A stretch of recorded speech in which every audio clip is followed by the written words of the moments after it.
சசிகலா மீதான வழக்கின் எஃப்ஐஆர் வெளியிடப்பட்டிருக்கிறது. காஞ்சிபுரத்தில் உள்ள சர்க்கரை ஆலையை சசிகலா 450 கோடி ரூபாய் மதிப்பில் வாங்கியதாக சிபிஐ வழக்கு பதிந்த நிலையில் அதன் முதல் தகவல் அறிக்கை வெளியாகியிருக்கிறது.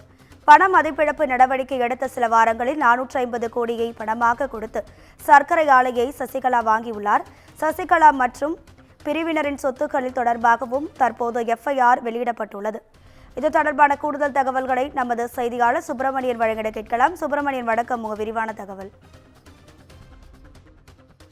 பண மதிப்பிழப்பிற்கு பிறகு காஞ்சிபுரம் சர்க்கரை ஆலையை 450 கோடி ரூபாய்க்கு பழைய நோட்டுகளை கொடுத்து வி.கே. சசிகலா வாங்கியதாக சிபிஐ-உடைய எஃப்ஐஆரில் தெரிவிக்கப்பட்டிருக்கிறது. அந்த அதிர்ச்சி தகவல் தற்போது வெளியாகி இருக்கிறது.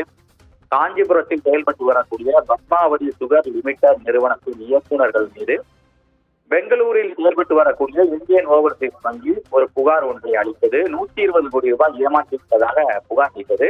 இது தொடர்பாக பெங்களூரு சிபிஐ உயர்நீதிமன்ற உத்தரவின் அடிப்படையில் வழக்கு ஒன்றை பதிவு செய்து விசாரணை நடத்தியது. கடந்த ஜூலை மாதம் இது தொடர்பாக முதல் தகவலை செய்தது. அதன் பிறகு ஆகஸ்ட் மாதம் சென்னை, திருச்சி, தென்காசி உள்ளிட்ட இடங்களில் சோதனையை நடத்தியது. இந்த சோதனையை மையமாக வைத்து முதல் தகவல் அறிக்கையில் பல்வேறு தகவல்களும் வெளியாகி இருக்கிறது. அதில் குறிப்பாக 2020ஆம் ஆண்டு வருமான வரித்துறை அதிகாரிகள் பினாமி சட்டத்தின் கீழ் சசிகலா தொடர்புடைய இடங்களில் சோதனை நடத்தினார்கள். அந்த சோதனையில் இந்த ஆவணங்கள் தொடர்பான ஆவணங்கள் கைப்பற்றப்பட்டதாக தெரிவிக்கப்பட்டிருக்கிறது. பத்மாவதி சுகர் லிமிடெட் நிறுவனத்தின் நிதி விவகாரங்களை நிர்வகித்து வந்த கிதேஷ் பட்டேல் அவர் அளித்திருக்கக்கூடிய வாக்குமூலத்தின் அடிப்படையில் பார்க்கும்போது காஞ்சிபுரத்தில் உள்ள சர்க்கரை ஆலை விற்பனை செய்வதற்காக மொத்தமாக 450 கோடி ரூபாய் பழைய ரூபாய் நோட்டுகளை கொடுத்து அதற்கான புரிந்துணர்வு ஒப்பந்தம் போடப்பட்டதாக சிபிஐ-உடைய எஃப்ஐஆரில் தெரிவிக்கப்பட்டிருக்கிறது.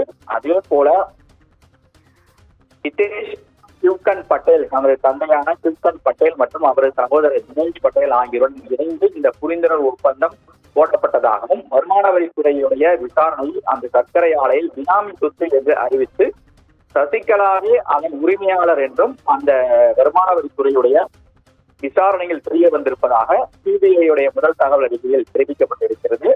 அது மட்டுமல்லாமல் இந்தியன் ஓவர்சீஸ் வங்கியிலிருந்து மோசடியாக கடன் பெற்றது, சொத்துக்களை முறைகேடாக பயன்படுத்தியது, வங்கி கணக்குகளில் இருந்து பணத்தை மற்ற நிறுவனங்களுக்கு திசை திருப்பியது, அதே போல தொடர்புடைய நிறுவனங்களுக்கு பணத்தை மாற்றியது, தனிப்பட்ட நிறுவனங்களுக்கு வட்டி இல்லா கடன் வழங்கியது மற்றும் பண மதிப்பிழப்பு நடவடிக்கையின் போது சந்தேகத்திற்குரிய வகையில் ரொக்க பணத்தை வங்கியில் செலுத்தியது உள்ளிட்டவை இந்த எஃப்ஐஆரில் குறிப்பிடப்பட்டிருக்கிறது.